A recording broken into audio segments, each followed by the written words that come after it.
Matt Scratch here, and today I want to talk to you about these two fine cars.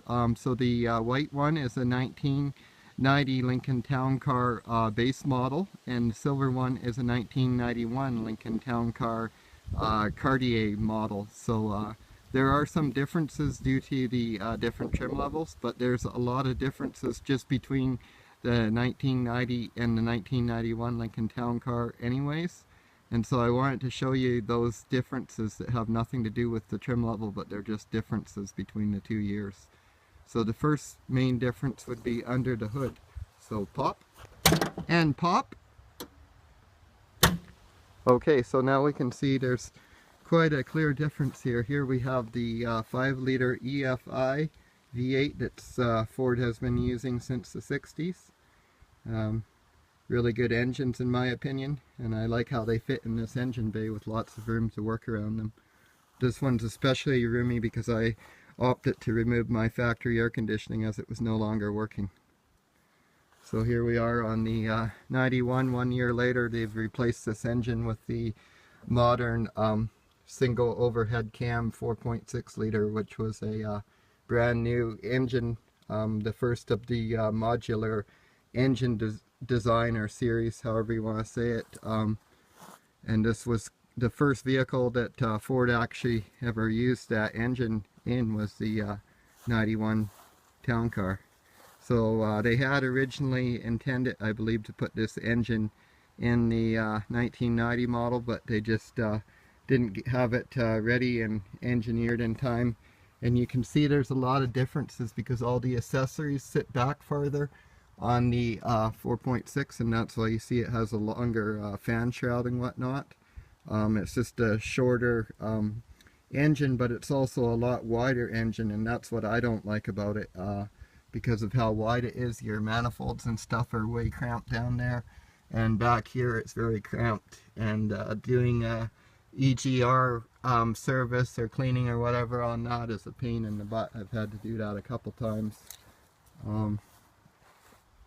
But that's the main differences under the hood.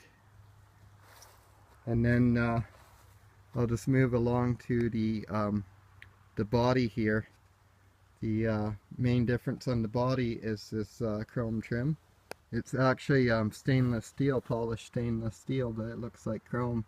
And they used this on the 1990 model, but they did not use it on the 91 model. They opted to instead go with this cheap plastic trim, and as you can see, it has not held up well, and this is quite typical of what it looks like. This is an ultra clean car for its age, and it's still like that. And this is also the original on this car, and you can see if I hit that with a little polish it would look like absolutely brand new.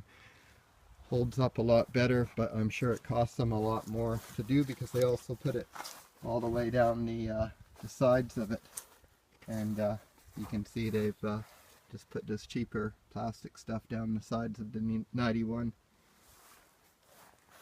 So another difference is kind of hard to see through my wheel, but you can see there's a 11-inch brake drum in there actually, and on the 91 we've got a 10-inch brake disc instead, brake rotor. So yeah, they went to disc brakes for the 91 model year. I've heard that some 91s still have the drum brake set up, but mine has the disc on it. And then some other differences are inside. One of the main ones is this has no passenger side airbag on it, and the 91 does. I've heard some of the 91s also don't. Some of the early 91s, because they had supply issues for the passenger side airbag. So what they did is they put these delete panels in, and they gave the buyer a credit on the window sticker. Like they gave them some money back in place of the airbag, and then if they wanted to come back and return that money to the dealer, the credit to the dealer, at a later date when the airbags were in stock, then apparently they were able to get the actual airbag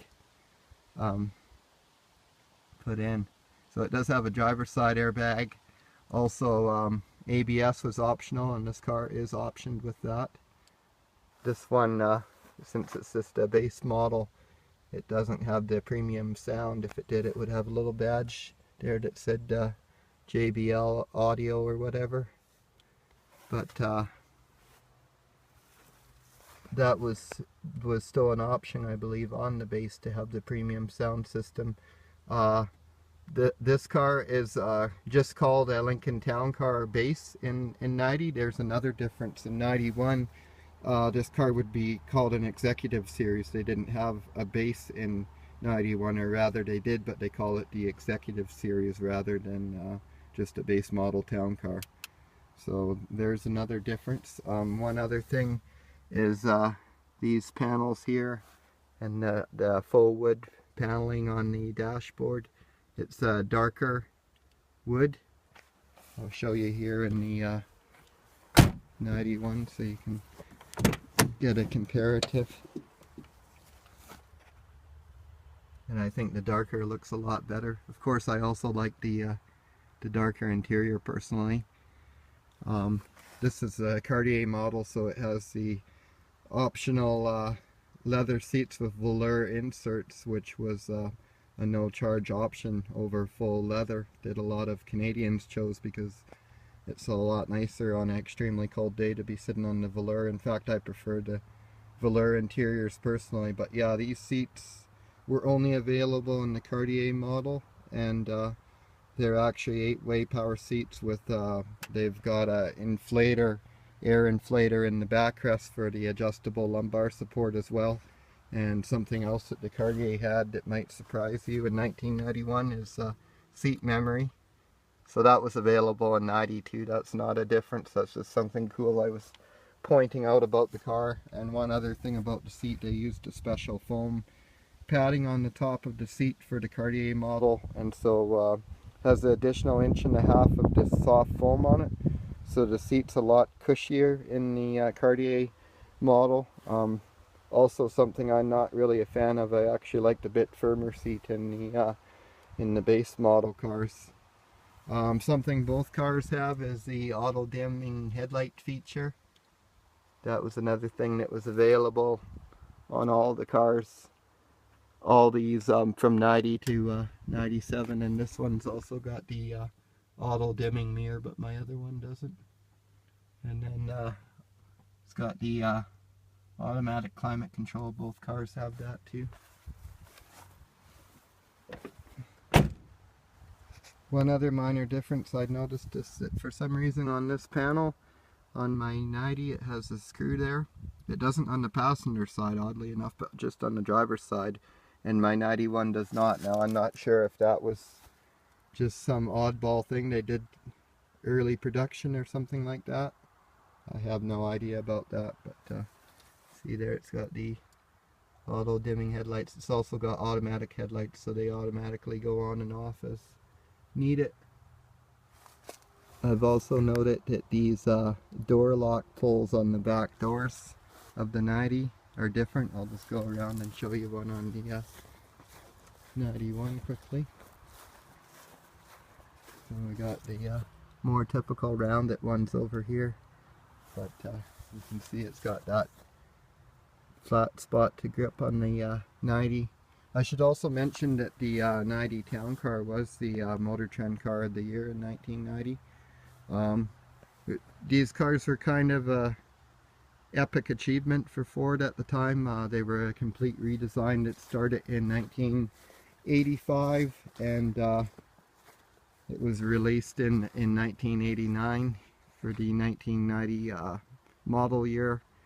And they spent an astronomical amount of money designing this car, and it was a huge sales success for them.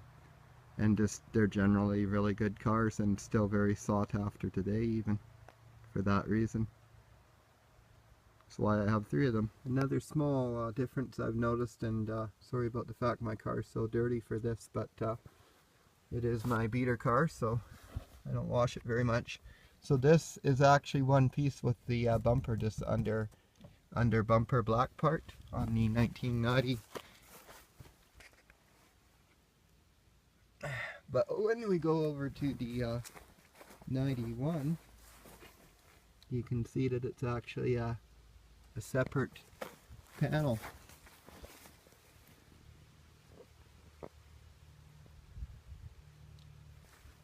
So actually the entire bumper skin is different.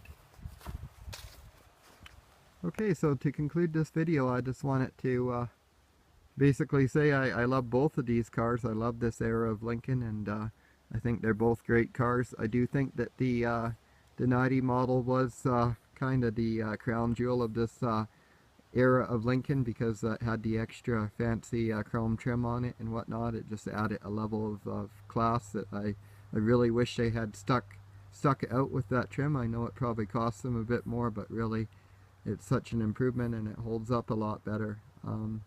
Also, I would have preferred they stuck with the 5-liter engine. Driving both cars, that really is my preference between the two power plants. But that said, I know there's probably a lot of reasons why they went to the 4.6.